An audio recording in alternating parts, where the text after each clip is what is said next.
not. Yeah, and so we're going to be throwing you all a curveball here today. We got our second match that's going to be coming up, Orange versus RDU, and to me, this is one of the highlight matches of the day in that both of these players need to pick up wins if they're going to get something going. We're sitting at a 6-4 and 5-5 record between the two of them, so paramount to their playoffs is this victory here. So we can take a look at the deck list for the two of them. We have Rogue sitting on one side for Orange, where it's we're going to go with H1O Rogue in this one. We've been calling it Water Rogue. It actually made it! Yes! I'm so happy. One Sea Giant and the 2 copies of the Spirit of the Shark. A bootleg oceanic theme. Yes. This H10, not H2O. This is what Admirable's brain told him half water was. H1O, apparently. That's just how chemistry Well, what would works. you do half water as? I mean, I didn't. Well, what would you do? I'm putting you on blast right now. What would you say? Wart. So what Rogue? Yeah. What Rogue is this? This has been a cool deck, and I like to see it. It's always interesting to me to watch players play it because I feel like everyone plays it a little bit differently. Yeah, I think that's very true, and everyone builds it dramatically differently as well. And I think it's one of the decks that's the most flexible. You just have such a solid base of just generically good cards that you can kind of throw in whatever else you want around that.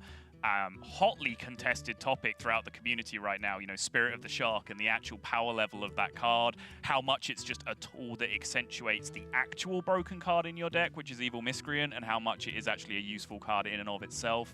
A lot of factors, and honestly a very similar debate to the Luna's Pocket Galaxy debate that we've just had, right? Like, you spend 4 mana to do nothing, to set up the opportunity of then doing powerful things to follow up. And generally in Hearthstone, that has been a bad thing to do. Cards that cause you to spend mana on doing nothing with the idea of this will be good later have usually been bad. It just so happens that there is a tipping point where the effect gets so powerful that you reach the position where it just has to be worthwhile.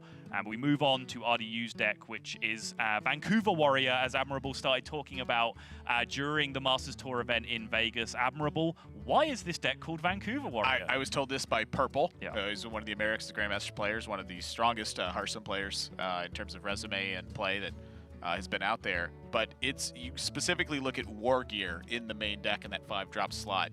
Where is Vancouver in terms of Canada? You're asking me as if I know. I mean, I know because you've told me this before. Well, yeah, I want you to answer it. That's the whole point of the setup. It's to the northwest of Canada. That's right. And so when you're going to play War Gear, you first go to the west, so it magnetizes on, and then you go to the north and send the minion face. This was a Canadian-inspired build. Northwest, west-north, same thing. Vancouver Warrior. Nailed it. I do, however, think that RDU has kind of whiffed on his matchup here. I imagine when you put this deck together, when you do head to Vancouver, you are looking to face a bunch of Bomb Warriors when you get there, and then you just tempo them out by just having more magnetic stuff, more big minions, more pressure than they have, and you forget about this, you know, whole Archivist Elysiana nonsense when you get there, although RDU does have that for an insurance policy as well. When you come up against a Rogue instead, what you are left with is an incredibly greedy deck that has a Cairn in it, 2 War Gears in it, an Archivist Elysiana in it, and you're playing against the Sap class. You know, like, that spells trouble to me. And while Admirable and myself have debated this quite heavily, I'm very much thinking that this is Warrior favored, where Admirable is on the other side, at least when being played at the highest level. I do favor Orange in this scenario because I do not think RDU has the deck to be dealing with it. Which brings me back to the Spirit of the Shark. Let me sum up this debate for you, everybody. You remember when Viper said Cyclone Mage was easy on Twitter? Yes. Okay, Viper's extremely good at the game, and Cyclone Mage in a good player's hands is way better. Spirit of the Shark is the same way. Spirit of the Shark is easy to play if you're one of the world's elite. If you're not one of the world's elite, Spirit of the Shark is one of the most enigma wrapped in a riddle kind of cards that exists, where I never have any idea when the time to use that card is until I'm watching one of the elites play. Then it becomes obvious. I look at it and I go, wow, that's smart. And then I watch myself do it, and I look at a Spirit of the Shark in my hand, and I go, I have no idea when I'm going to use this card. So what you're trying to say, if I understand you correctly, is that Edwin Van Cleef as a single card is a 3-mana 2/2? Yes. Okay, good. Orange passing up on Coin Miscreant here, just goes for the dagger. Seems reasonable. He does have a hand that can afford to develop a little bit slowly here. and with the threat of the 1-3 on the board, just farming armor. One big talking point, the waggle pick that's in this matchup. It is a lot of the side deck plans often intend to remove waggle picks in warrior matchups. It's very important to note that RDU does not have any weapon destruction until he reaches a secondary deck. Correct. So waggle pick becomes much, much better in this matchup than I think in other warrior matchups where you're constantly in fear of Harrison Jones. Yes. In this matchup, Orange does not have that fear. And so I look at the foregoing on Coin Miscreant. That makes more sense to me. He has an opportunity to perhaps set up waggle pick, use the Miscreant on a later turn, and use waggle pick to generate more if he wants to in that instance. He can also do it this turn where he's able to couple it specifically with a Lackey on this turn to try to make more headway in a single spot. The point I'm getting at is that Orange has a bit more freedom in the matchup because of that. And so that's something I'm going to look for. I think that will greatly influence his game 1 play, where in a normal situation, I think he would probably just be going for Coin Miscreant.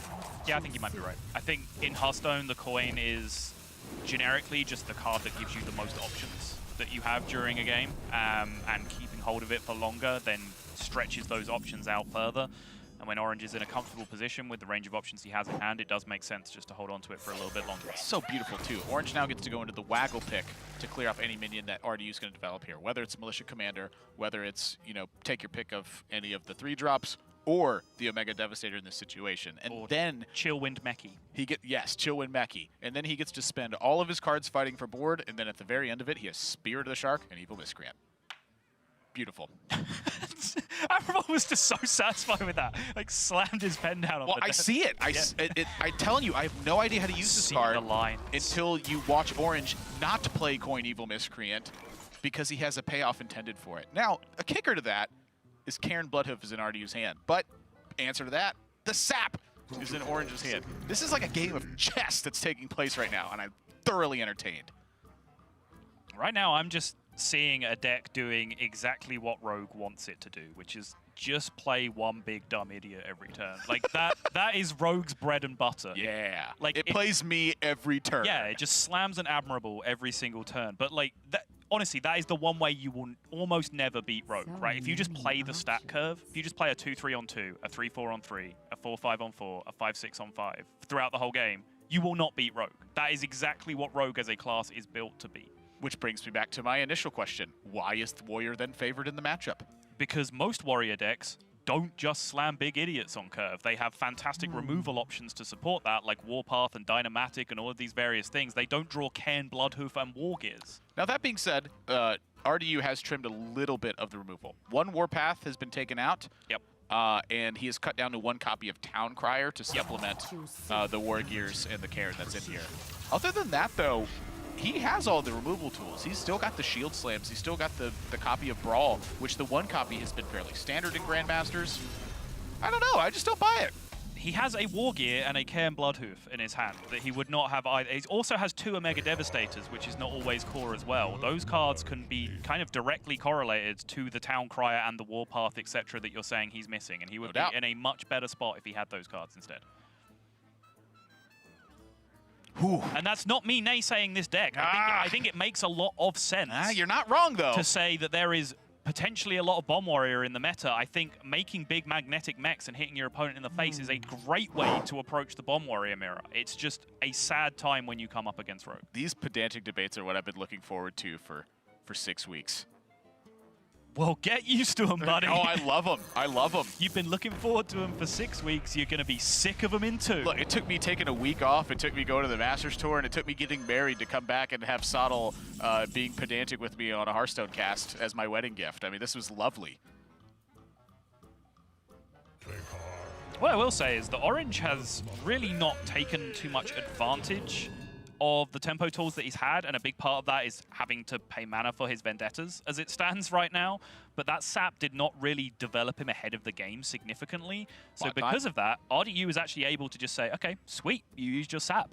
Can go again. Yeah, I'm kind of looking at the fact that he has the 3-cost Ziliax as one of the main reasons for that, where I'm looking at specifically he's going to be able to take some damage and answer back with a big Ziliax snip-snap turn in tandem.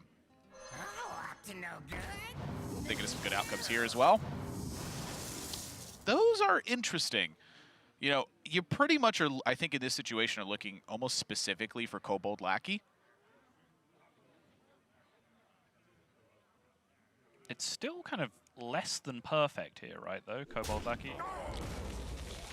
Yeah, I think you're just looking for a bunch of Kobold Lackeys is kind of... I mean, sure, okay, Yeah. yeah. When I have a Spirit of the Shark on the board, give me 4 Kobold Lackeys all day of the week. But the Witchy Lackey is much better with Spirit of the Shark, though. You know, that's one of the things I really appreciate about Spirit of the Shark is that it turns Witchy Lackey, which I typically think is one of your worst ones, into just one of your better ones. Yikes. That costs 5. Yeah, the 4 was, you saw a flash of it if you caught it. It was a 4/5. But overall, you know, the fact that RDU does have that 1 less removal tool with the Warpath, that definitely matters this game. Specifically 1/3 less removal than typical Warrior decks have had. So many choices. It's interesting because I am rethinking it a little because he, you know, the minion pressure that he has had has kept Orange on the back foot. But I think, you know, just basing this around the specific draw that RDU has had this game, I think he still would have had enough minions, right, with the Militia Commander, with an Omega Devastator, and perhaps if he'd have drawn the 2nd copy of Town Crier as well, like, that would have been enough stuff to still have been pressuring the game, but while then supporting behind that with Warpaths, etc. in his hand as well. RDU, don't you dare trade this Cairn. Don't you dare. It's a pretty juicy looking trade. Well, that's the thing, is Cairn is good at trading. You know what it's really good at? Going face every turn and having your opponent be able to do almost nothing about it because it's 2 4/5s mushed into 1.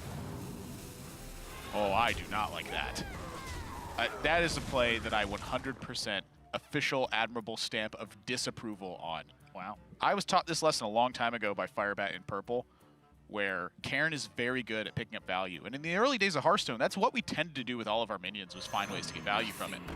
The first time I practiced with them and they just never attacked Cairn into a minion unless they were dead the next turn, what I looked up and realized is that I was very quickly losing games because Cairn is a hard minion to kill when you're able to compound pressure with it. And RDU's hand right now is Dr. Boom Mad Genius on 9 with the hero power.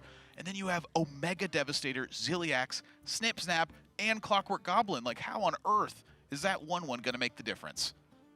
I don't buy that. Just to add to that, the one thing I specifically don't like is taking a trade that put exactly 1 damage on the can, because you know that Kobold Lackey is a possibility in your opponent's hand. Like, I'm thinking backstab is what his thinking exactly was. I just don't think that's worth it at this point. If your opponent wants to backstab your Cairn, you're winning, I think. Sure. Yikes. Orange has not been given the juice here. He's had 2 head cracks offered, 2 blade flurries offered. Assassinate was his best pick off one of them.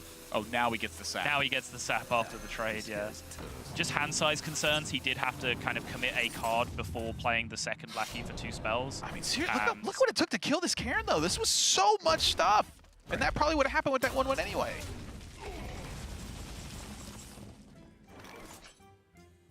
Suddenly the pressure is starting to build up from RDU. And you might say, well, he had Dr. Boom hero power the next turn. Honestly, though, what did the Shark really do in this game so far? It helped him kill a minion. Ooh. Yeah. That or Zap was going to get the job done. The Whirlwind hero power was pretty useful as well in that spot. So I don't hate RDU going for that in that position, even though he had the guaranteed kill on the Spirit of the Shark. Yeah, I'm taking my Dr. Boom here every time. I think it's just he's comfortable taking whatever damage Orange can sling and then going, I could probably kill everything the rest of this game. Like, I do feel that RDU has found the advantage. And one of the things that I'm starting to be sold on the idea of is that Rogue does not necessarily have the advantage because of the importance of both Henge Clan Burglar and Blink Fox. It is, at the end of the day, a tempo matchup. And so when your Vendettas cost 4 instead of 0, your turns become so clunky. Like, you need those to cost 0 to fight for board. Otherwise, you end up making turns like Orange just had, where you spend everything you have and all your mana to kill a Cairn. I wonder. So, I am worried for Orange. Very worried. Personally, I think this game is still somewhat in the balance. Choose soon. I want to recall back to when you and I were playing this matchup yesterday, and the game that I lost, it was basically exactly like this. The game that I'd won, though, I was able to just keep some tempo. Yeah. That is accurate. Just tough for Orange to keep tempo this game. I mean, he looks like he's doing a decent job of it to me. Have you met my friend Omega Devastator? I have.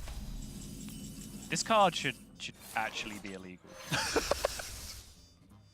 Like seriously, if you attack with your 4/5 when you're in Dr. Boom form, like you should be disqualified. Like that's just unfair. It already deals 10 damage. Does it need to deal 14? Like no. Everyone should have a gentleman's agreement that no one attacks with an Omega Devastator in Dr. Boom form. Personal foul. Yeah, exactly. Giving him the business.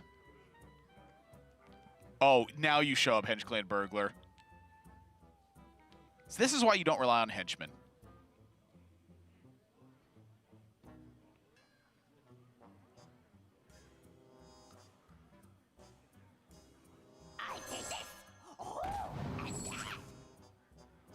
Ooh, holy water.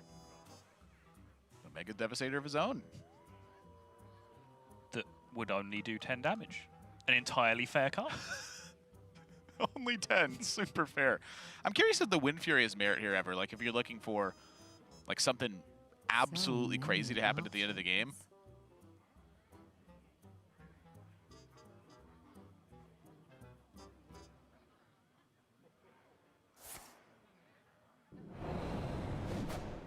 Accurately named card as well. Just kill all your stuff. Kill it back.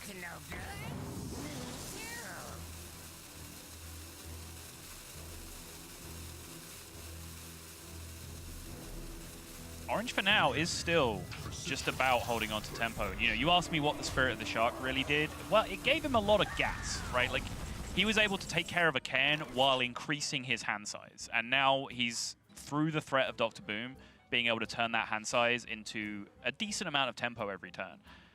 It's just so happens that, you know, RDU has a decent hand to keep going here himself. Like, Snip Snap in Dr. Boom form is also bonkers. Yeah. I think bonkers is the technical term. We can go with that.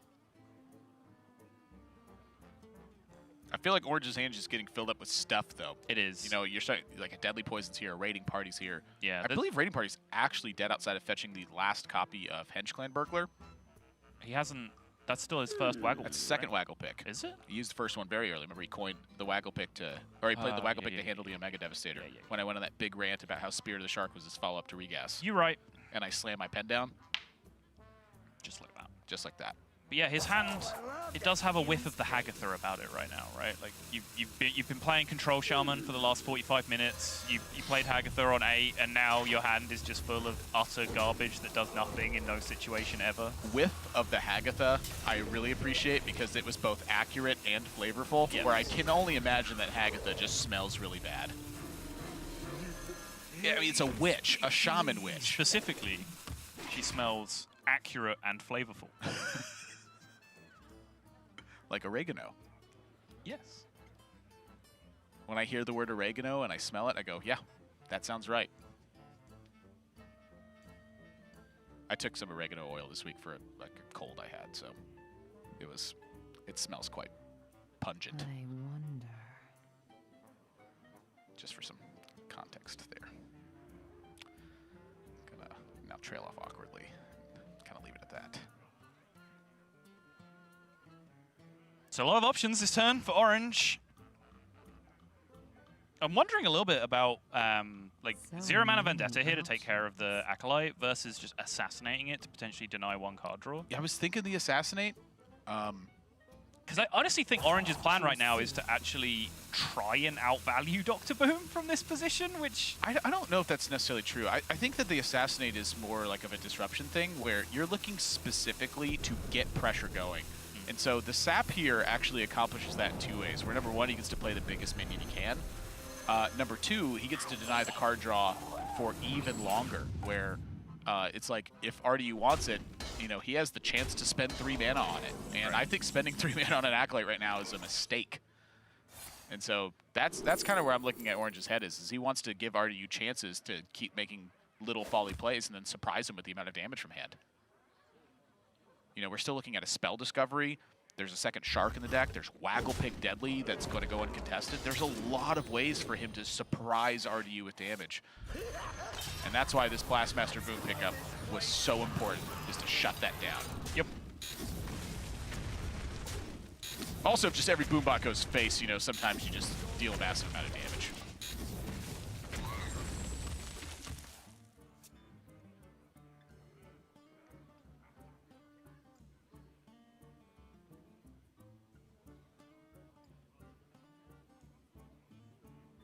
And so now that that assault is squelched, I'm kind of looking at this lone copy of Sea Giant, the H10, and I'm thinking H01. Game score wise. I feel like this Sea Giant was the worst draw. I thought you were just saying, "Hoi! Hoi! Giant, hoi! No? Okay. No, I'm very on board with that. I was trying to think of how the giant would be themed.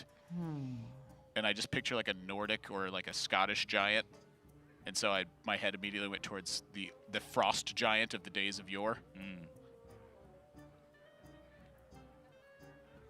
You remember that guy? Choose soon. Frost Giant? Yeah. Yeah. I tried so hard to play with that card.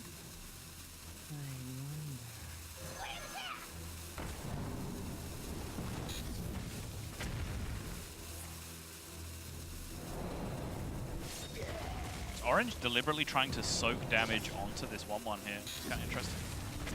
Based on his ordering. Yeah, I think it's wise. I think the Boombots is just, it's free damage for your opponent, and the 1-1's not doing much. Just mitigate what you can. Yeah. So, I mean, that's why I'm thinking he's not going to be able to win this game, is his hand has now been chewed apart. And what are you going to do to get back in this? Like, you're now officially out of gas. All of your stuff is situational. Okay, then. That just doesn't work. You have a time window in which you can beat Dr. Boom. If you give it long enough, though, you're just not going to beat it.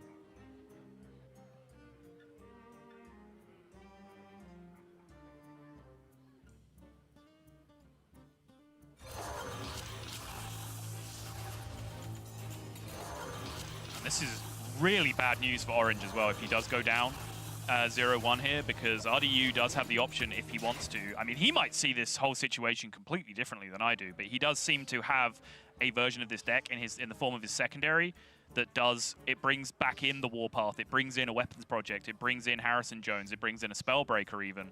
Lots of particularly useful anti-rogue tools. So it really felt like Orange had to take the 1-0 lead here.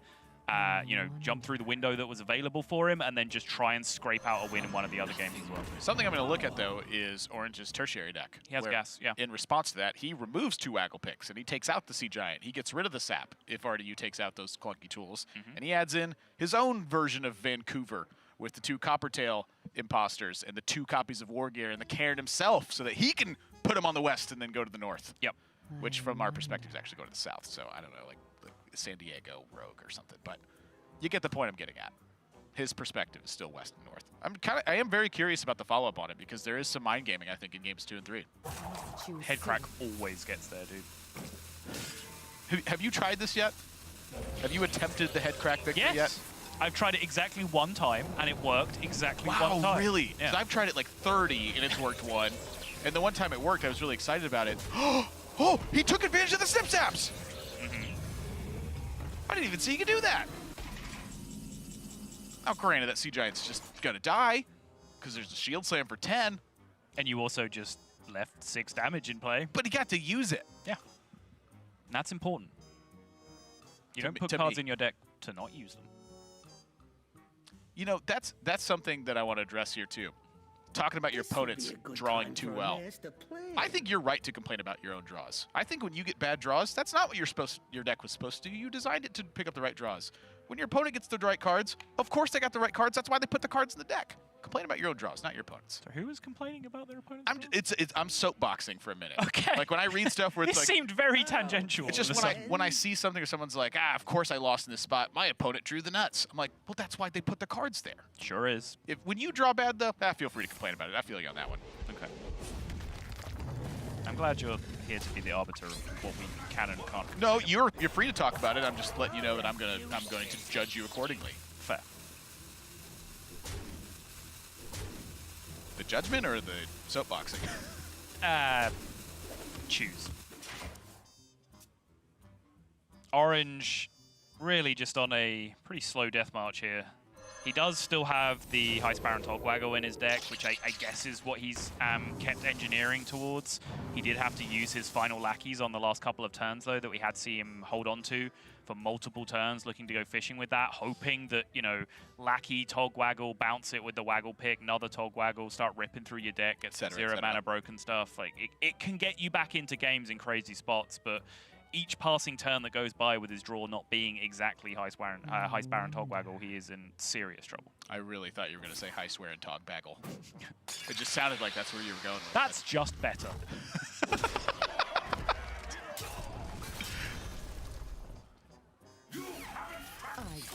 Yeah, that sounds about right. So I'm looking at games number 2 and 3 now and how this is going to pan out. Because again, RDU has the weapons and removal package in his secondary deck, where Orange has the take out my weapons and added minions that you're removing from your deck. That's like a very strange juxtaposition to me, where in game number 1, RDU's playing the big clunky stuff and saying, hey, you're the control deck in this scenario, deal with it. And then in games 2 and 3, that could just flip. What a strange matchup. And it's one of the places where you know, your secondary and tertiary decks do get very interesting, because you have to remember, when you're building a secondary deck to be anti-rogue, you're not going to play against their primary deck. You are going to play against their secondary or tertiary deck that's engineered to beat you.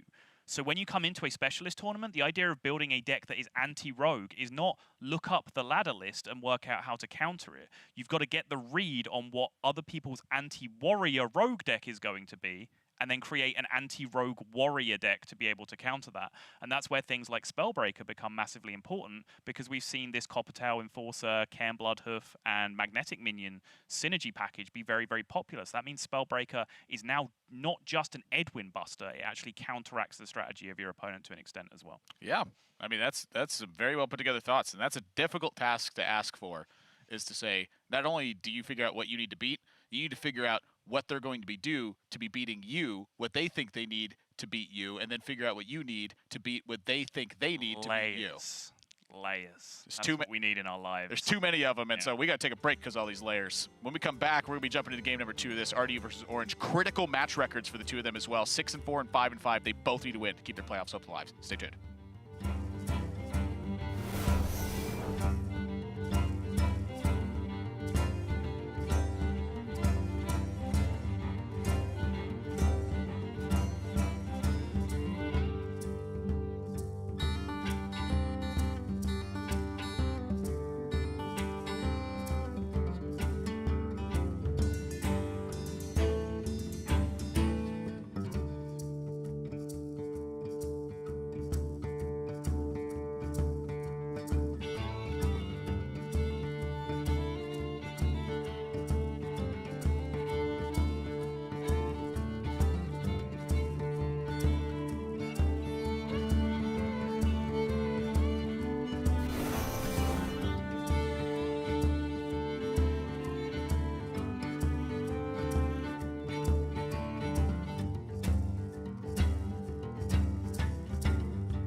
RDU up a game in this set that we got going on, Orange versus RDU. And as I stated as we went to break, critical match records for the two of them. Orange sits at 5-5.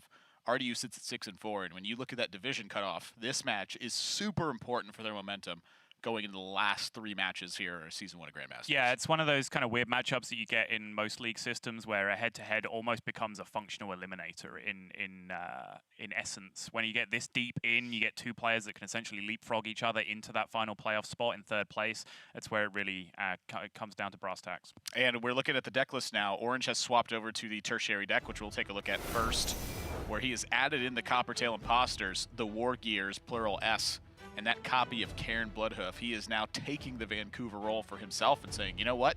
The thing that was missing in that game was damage and big stuff. It was. He definitely, we talked about the essence of Hagatha that he had in his hand, where he just had a bunch of garbage spells. And honestly, a lot of that came down to how poor his spell discovers were. But, he had the Spirit of the Shark. He had a good opener. He was able to get really good lackeys off his double lackey generation. If you're then asking for those to give you fantastic spells as well, you're perhaps asking a bit too much. So if you need that extra security against Warrior, making sure you have the gas to keep going, Cairn Bloodhoof and Coppertail Imposter are 2 of the best cards to do that. Coppertail specifically is one of the best 4-drops in the game against specifically Warrior, because it's resistant to everything, including on-curve Dynamatic, which is one of the most powerful things that a Warrior can do to you. Indeed. And taking a look at RDU's deck list, he has swapped over to his secondary, where he has added in a copy of Warpath, the second one, a Weapons Project, a Spellbreaker, a second Brawl, and a Harrison Jones, where the weapon removal, not nearly as good now because, as we anticipated from Orange, he's removed the Waggle picks. And it goes back to what I was saying before the break, where, I framed it from RDU's position, where to build his anti-rogue deck, he has to predict what rogue is doing against him.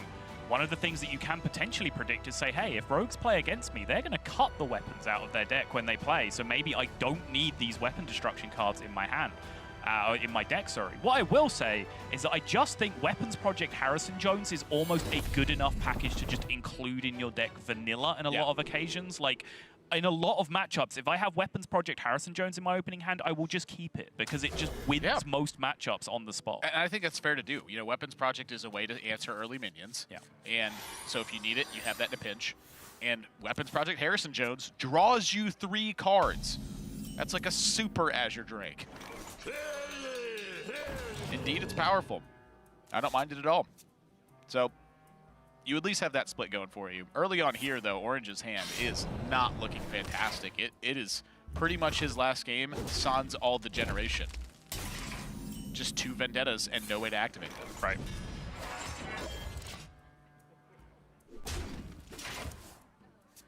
He does have that Coppertail now, which alongside that Ziliax pickup does give him a mid-game plan at least. So Orange will be hoping not to see too much tempo coming out early from RDU, and with the way the deck has been shifted, a lot of those early or mid-game drops have been removed from RDU's deck and replaced with the likes of Warpath and Second Brawl and so on. So Orange might just feel comfortable that if his draws are good to him from this position, he might be able to generate enough pressure starting next turn. Well, so the Acolyte here for RDU is probably one of his biggest decision points he's going to have this game, where is Acolyte good enough? And I think with Militia Commander, the answer is yes. And so Orange's response to it, if he goes into Coppertail and then into Ziliax, there are some combinations of stuff where that can get picked off because that Acolyte's in play. So my question is going to be, when does Orange think he needs to use his Coppertail Imposter? If he waits too late, Omega Devastator is what he's going to be vulnerable to. If he does it too early, just a combination of spells could blow him out of the game. And so I think this pickup here might have been the perfect draw for Orange. Well, the problem is that you then run into the opposite problem, right? The reason you put Coppertail in your deck in the first place is because it's so good in this exact situation, because any other play in your deck loses to Coin Dynamatic. So if he doesn't go Coppertail here, if he just goes for the Hench Clan, which looks amazing, right? You just 0-mana Vendetta the Acolyte, you get in perfect position to develop from there.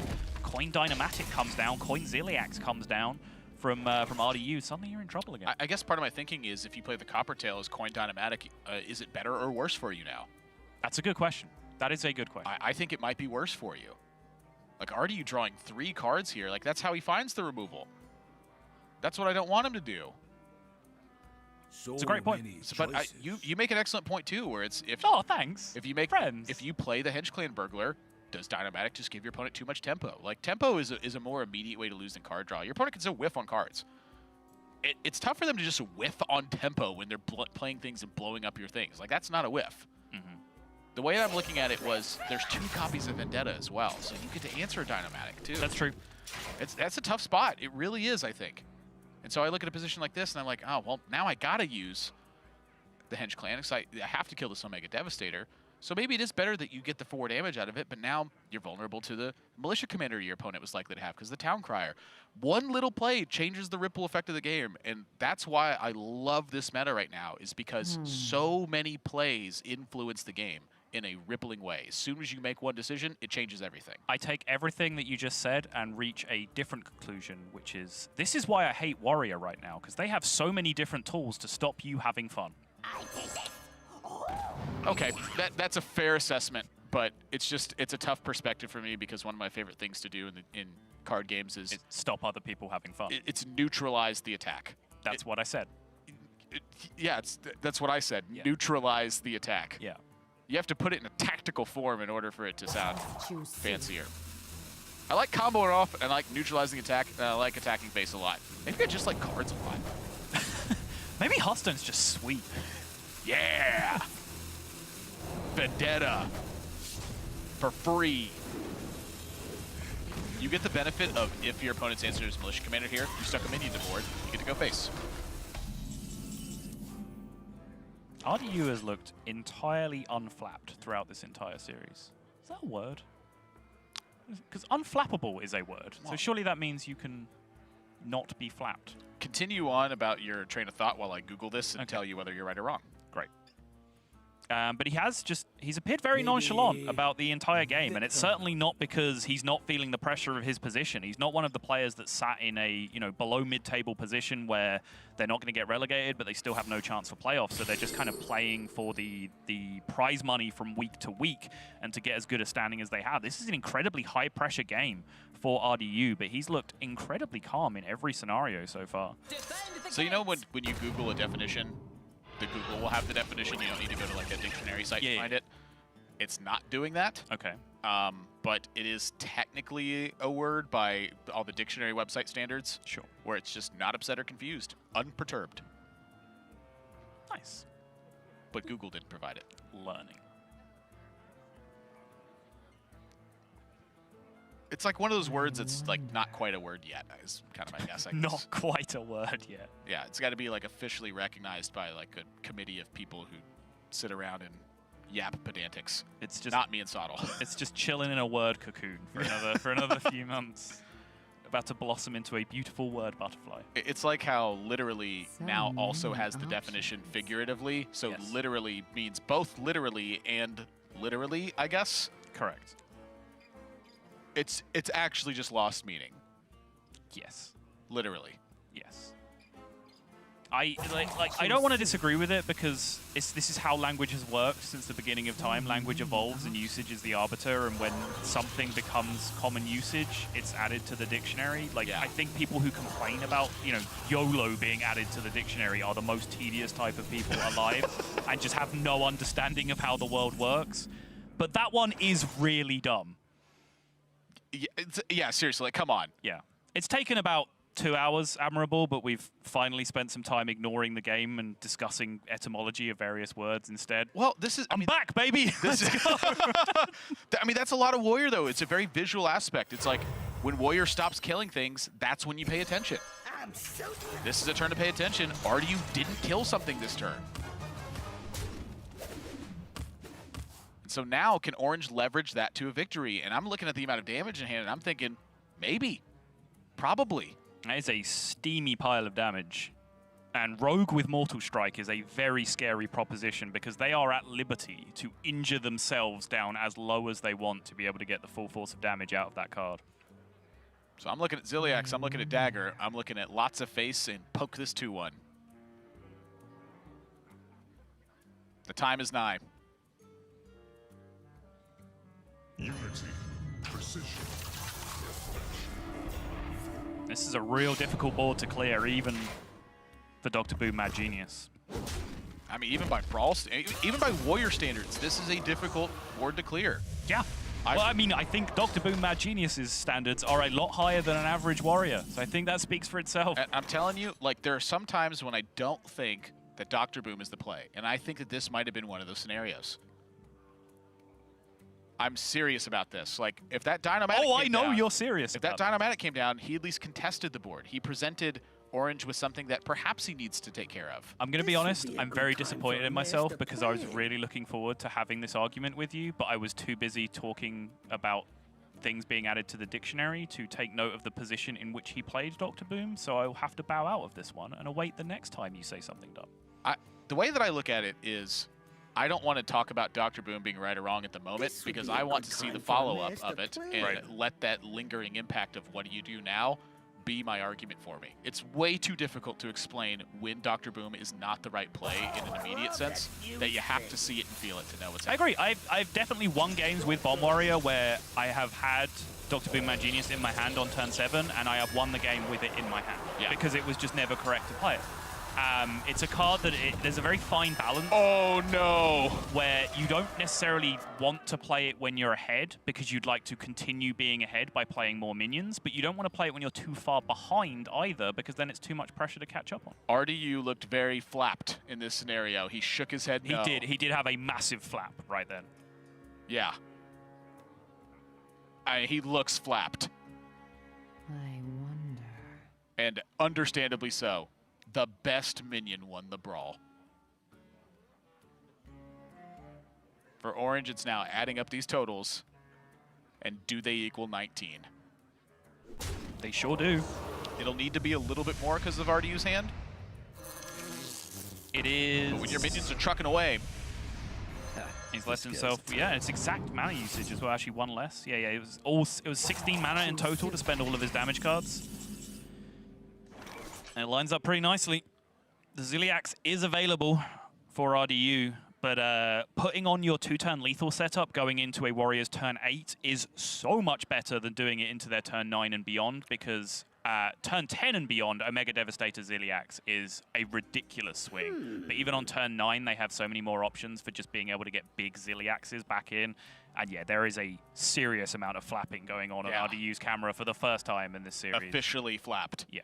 Like, we can now add that to the dictionary because we're seeing an example of it in real world time. The downforce created by RDU's flapping right now is shaking the earth around him. You can tell by how still his camera is. Yes. The force he's creating has stabilized himself into one singular position while the rest of the world is shaking. Unity. Precision. And if you shake yourself around, you'll know because everything is moving. That means the earth is moving and you're moving with it, so everything appears to be moving. And if everything wasn't moving, that would mean the earth would be still because you'd be shaking. Dead. Mortal Strike the lifesteal. Leroy finishes the job. Orange finds that narrow window of opportunity and takes full advantage of it. And it's all thanks to that Coppertail Imposter. It got a hit, which beget the Hench Clan Burglar, which beget the Ziliax on the Snip Snaps, which beget the Leroy. And fascinatingly, I think you convinced me that potentially the Hench Clan ordering was better that turn, to go Hench Clan first, get your Vendettas consolidated at 0, and then you're able to use those for a swing turn, so you can go Coppertail empty board and kill your thing, if there's a thing in play. But the way Orange engineered it, he put himself in a very similar position, where he got the Coppertail down first, then he played the Hench Clan alongside it, and then you still get those 0-mana Vendettas, right, to be able to tempo out on the following turn, and then his minions stuck around, and like you said, Ziliax and so on, following it all up. But it was a very fine margin, but I feel like maybe decisions that RDU made on his side actually ended up being a lot more relevant to the outcome of the game. See, I was just about to go the opposite way with that, where I feel like I was convinced by the turn 4 Coppertail because I saw the Hench Clan. It created its own little snowball effect where, sure, your minion gets checked more easily, but you have follow-up through and through. So I think a lot of it is the hand texture from Orange and how he can actually follow up. And because he can follow up properly, let your minion die. It got in 4 damage, your opponent took their turn, you get to blow up other stuff and do it again. And it happened every turn until Leroy and more damage came down. And that was it. That was the only difference. You know, we talked about he's put Can in his deck. He's put various other things in there to be able to stack out the War Gears as well. The only card he drew different from last time was the Coppertail. And that is the difference. When we talk about snowballing a game, That is a perfect example of it right there. The reason why Warrior is such a powerful control deck now, even though Bomb Warrior isn't a pure control deck in essence, it is still can function as a very powerful control deck in a lot of matchups. And the reason it can do that is because it can prevent you from snowballing in every scenario. As soon as you stick one minion with an aggressive deck, that gives you options, that gives you power spikes, that gives you big tempo plays. But Warrior can stop you doing that with so many powerful options. So sometimes all you have to do is just put one card in your deck that's just unable to happen to, and that's good enough. Doesn't have to be an avalanche. Just has to be a snowball big enough to knock you down. That's right. So that will allow me also to go more into definitions, dictionary style stuff. I'm going to start calling blowout games where a player has snowballed it an avalanche instead of a snowball. That's fair. Snowball is what Orange just had. You squeaked it out. I'm just picturing the star in Cold Cold Mountain in Super Mario 64 where you have to roll the little baby snowball down the hill and all the way around, and then it hits the other part of the snowman and makes a full snowman, and then he gives you a star because he's a chill dude. Yeah, I never, ever felt like I could accomplish that in less than 2 hours. It just, everything would always snowball out of control. Hey! All right, well, pretty good hands on both sides.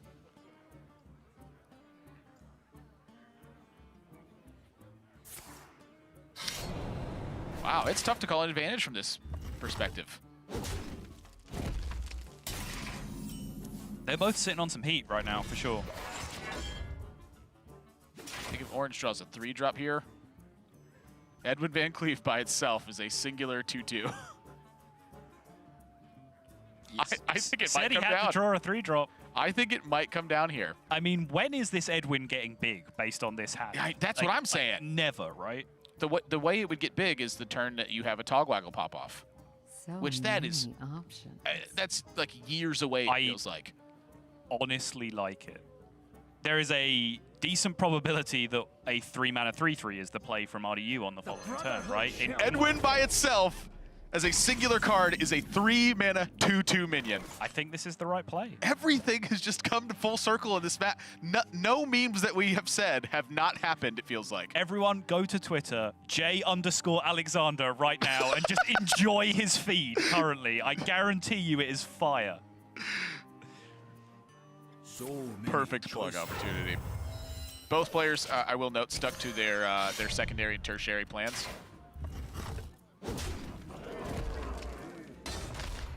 And respected just the same way as an 8-3 would. Coin, wrench caliber. Coppertail. Your move.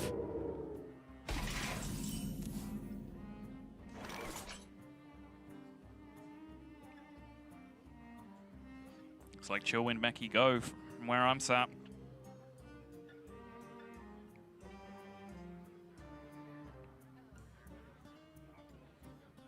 Like, if you're RDU, you're expecting to get hit in the face really, really hard next turn, right? Like, but do you have counterplay to that? Is the best counterplay you have just to put maximum stats on the board?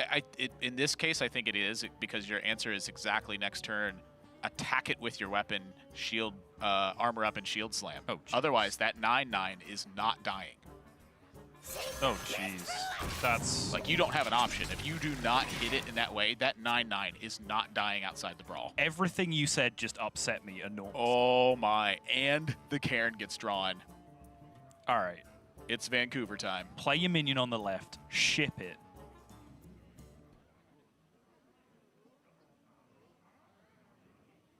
I think Orange is considering what So a Ziliax many looks like in comparison. options. If he plays Ziliax and goes face, I'm on board. If he plays Ziliax and trades, I'm going to be upset. I do not want to trade here, ever. I think you can remove the word here from that sentence and it would still be I accurate. It's true, I don't really like trading.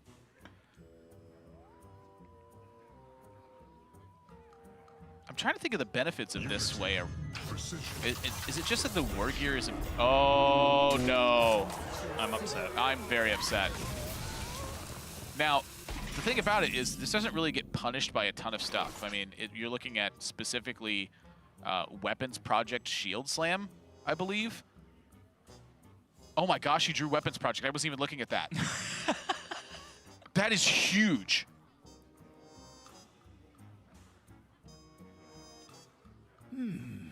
The actual question for RDU right now But you have to, like... is, should I swing with the weapon first? Sure, but just going back to the Ziliax play, if Orange goes face here, he still has a Divine Shield on his minion. So then how relevant... Warpaths?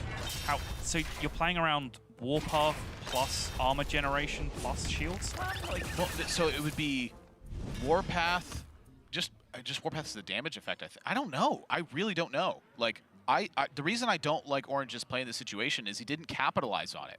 He created an opportunity to snowball the game.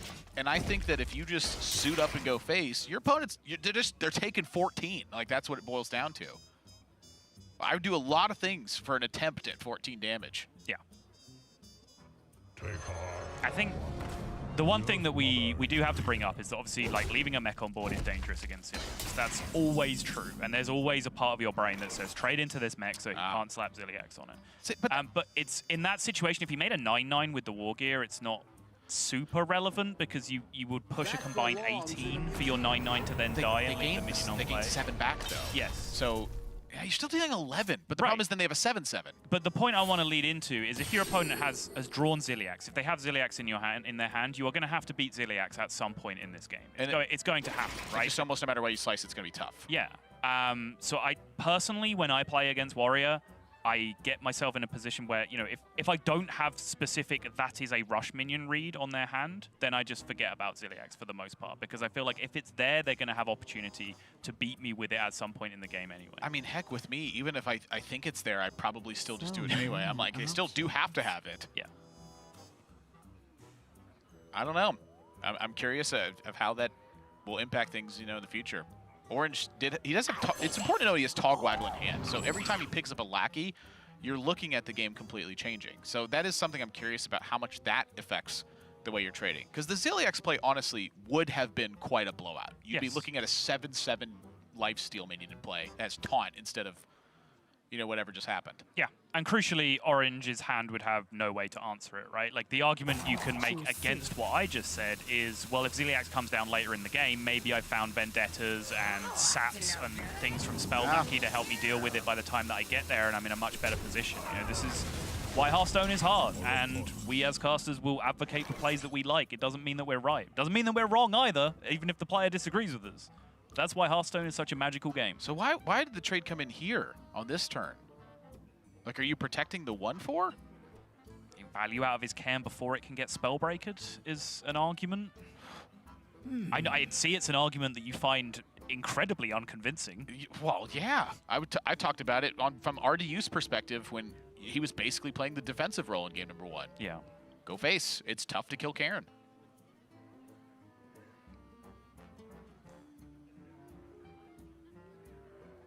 Maybe. I guess your Edwin's gone, so you don't have a payoff if you get Spellbreakered. So just neutralize the Spellbreaker. That's fair. Yeah, Orange does kind of have the potential to just leave RDU with potentially a dead card in his hand for the rest of the game. It's an interesting perspective. There's not ways for Orange to like really pop off with the High Spear and Togwaggle. It's kind of important to note he doesn't have any way to shuffle it back into his deck. Right. So he can't have like the insanity turns. He can draw some 0-mana Sea Giants, though. Sea Giant has been removed from the deck for Coppertail. Oh, that's a great point. I am, in fact, stupid. Finally, you admit it. It's been a long road to get here. Now you can discover a shuffle in. Yep. I don't know how much time Orange even has to kind of commit to that plan, though, right? To say, like, oh, discover Tog Scheme, leave it a couple of turns so it juices up, and then, like, I feel like that's too slow a game plan from this position. I'm taking Pickpocket. I'm so upset. Is there any reason why you didn't want to play a treasure this turn alongside your Togwaggle? You know, there actually is. And what I wanted to do is I want to use my worst cards first and then follow up with Togwaggle to see what I necessarily need. Because I feel like Wondrous Wand isn't always your best option in this matchup. And I feel like a lot of times you can actually just exhaust your opponent and keep going. Oh my. The last one saved it. You know what? I sound really stupid. about the whole thing with the, you know, sometimes you don't want to take Wondrous Wand. He's really far ahead, so you probably just take Wondrous Wand. Yeah, I was struggling to see your justification for The way it's just the way that I've seen the matchup happen so many times is the Warrior is so good at stabilizing. Like I get what it. Hang on, I realize what the problem is. You're too used to talking to Gallon, so let me rephrase it for you. He had the opportunity for 1 mana to draw 3 cards that cost 0 mana that turn. He can either do that or not do that. Ooh, that's a good argument. Yeah, That's a really good argument. Maybe. No, Yeah, I'm in Magni's camp here. I'm trying to find a way to debate that. It's tough. So I'll continue my pedantic point. A lot of times I see the Warrior continue to clear everything. Rogue gasses out. Orange's deck is clunkier this game. He's clearly had a game plan in mind with keeping the board contained and so simplifying that many position. choices. right. I think he knows what's up.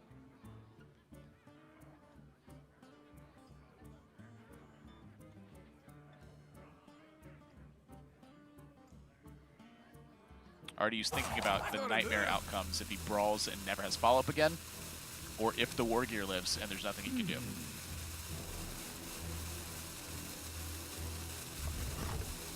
Yeah, I mean, if he brawls there, then 50% of the time he is in real trouble. It's not a good-looking brawl whatsoever.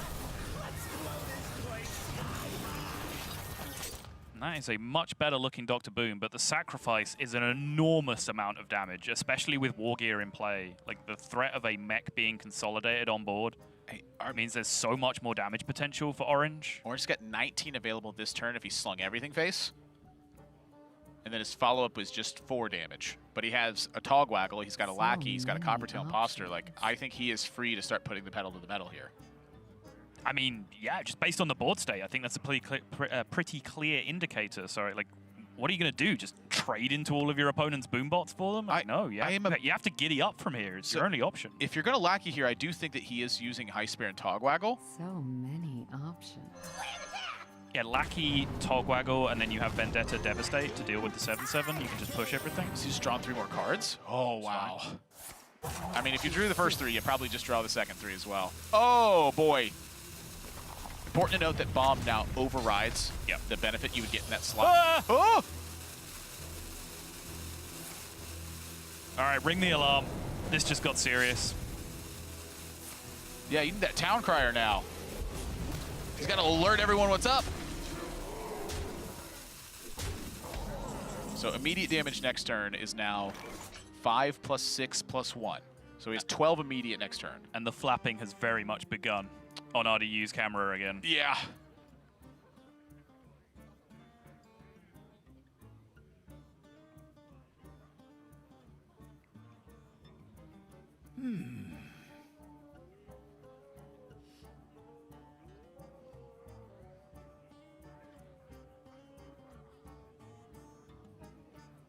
Yeah, ship-face brawl. It's a much better looking brawl than he had last turn. No doubt, but much less good-looking life total. And you know that Orange has got some free cards in hand. I'll have you know, this life total's mother told him he was very handsome. No comment. I gotta move.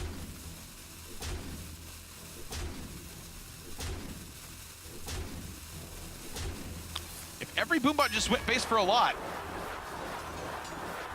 that's not impossible.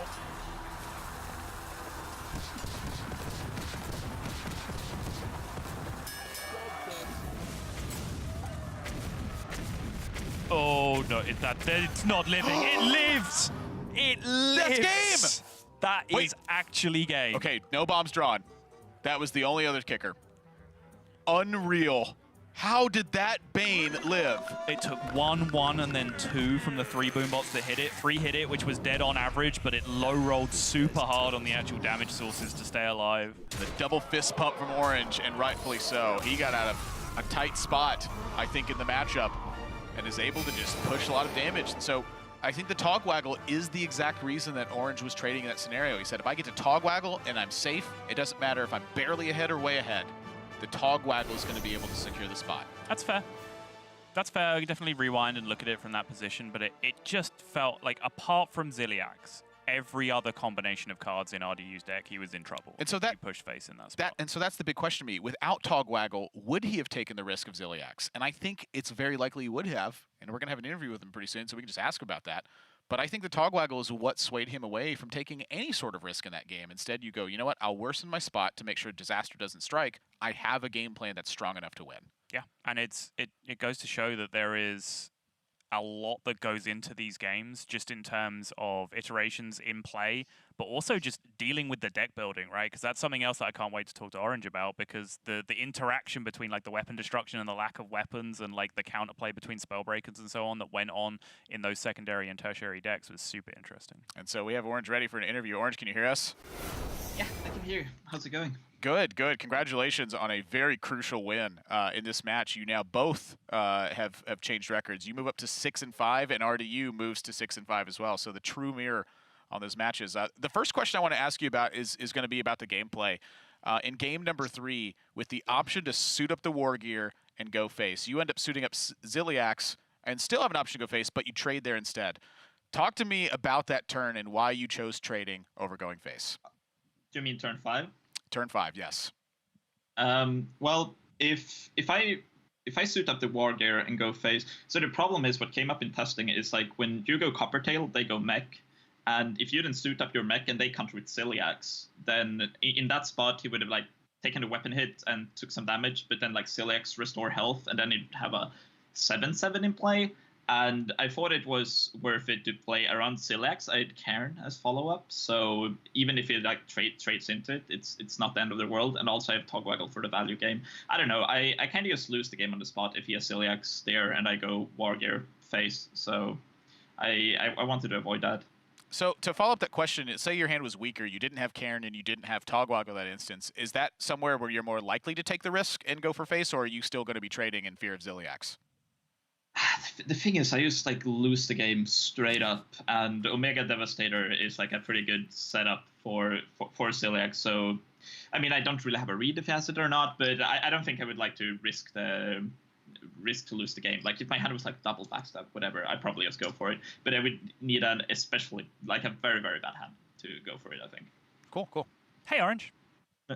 Hey, Subtle, how's it going? Yeah, it's going great. Did you get to fire any shots at me? No. We were upset that you No? didn't like deal 18 damage with your war gear as we discussed, but you know we can leave that fight for another time. I want to talk to you about deck building in particular, because I think what was really interesting to me in that series was the way the secondary and tertiary decks lined up against each other. Obviously, RDU brought in weapon destruction, but you'd taken your weapons out and you'd gone with like Cairn and magnetic strategies. But RDU had also brought in a Spellbreaker, which kind of counteracts that. So when you're building your secondary and tertiary decks, how much are you trying to read like what your opponent will change and reacting to that, as opposed to just trying to build natural counter decks? Well, I think for Rogue in particular, like the go-to strategy against Rogue is just board in weapon destruction. So I think you should board out the weapons in almost every matchup, because it's expected for your opponents to board in weapon destruction. It's like I keep them in versus Mage, because Mage very rarely has weapon destruction in their Rogue sideboard. But it's just pretty basic, right? People board in weapon destruction, so you take him out. I thought it was smart of you to board in the Spellbreaker. He has played Rogue a lot himself, and he was actually one of the first ones that played the mech sideboard in Shark Rogue. Me and Boar played it the week before Vegas in the Raiding Party Rogue, but then Rod took it for Vegas and played it in Shark Rogue. So he was probably very familiar with the different Rogue sideboards, and the Spellbreaker was probably a nod to that the mechs were the best strategy, is my assumption at least. So I do want to follow up on that quickly, because you know you saying if it's correct to take out the weapons because everyone's going to run weapon destruction, doesn't the next level then become, well, people shouldn't bring weapon destruction because all the rogues are going to take out their weapons anyway? Like, how deep does it go when you're building those decks?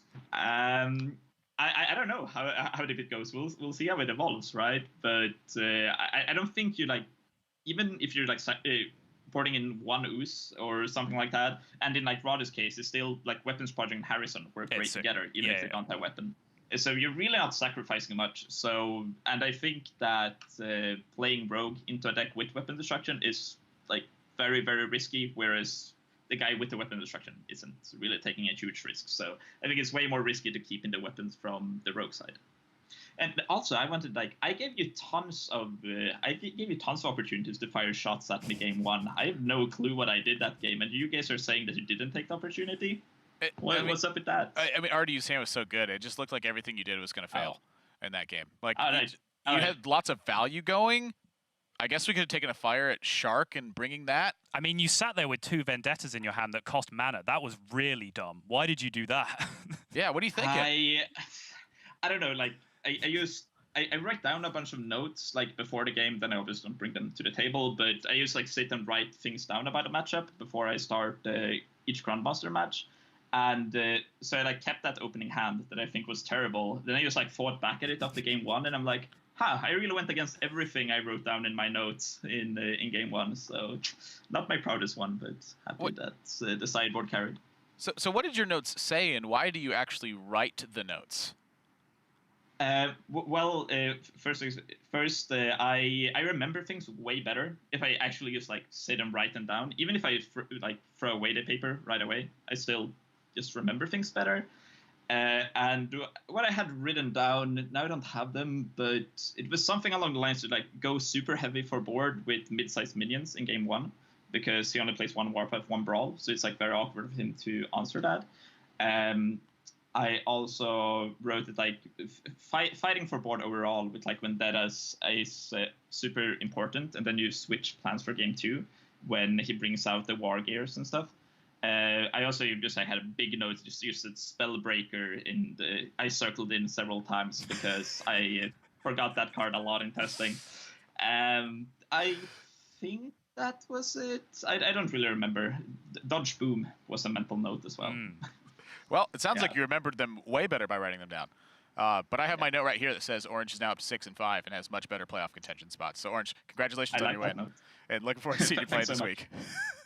Thanks, guys. Orange is one of the most interesting people, I think, just when he talks in general, because he's talked to me so much about how he's like, I'm not super confident in my English, even though he kind of is super confident in his English. It's like when we cast together in Vegas a couple weeks ago. Yeah. The first thing he said as we sat down and we were about to go live to air, he's like, I think one of the problems I have with my casting is I'm not necessarily super confident in my English. I feel like I stutter over my words a lot.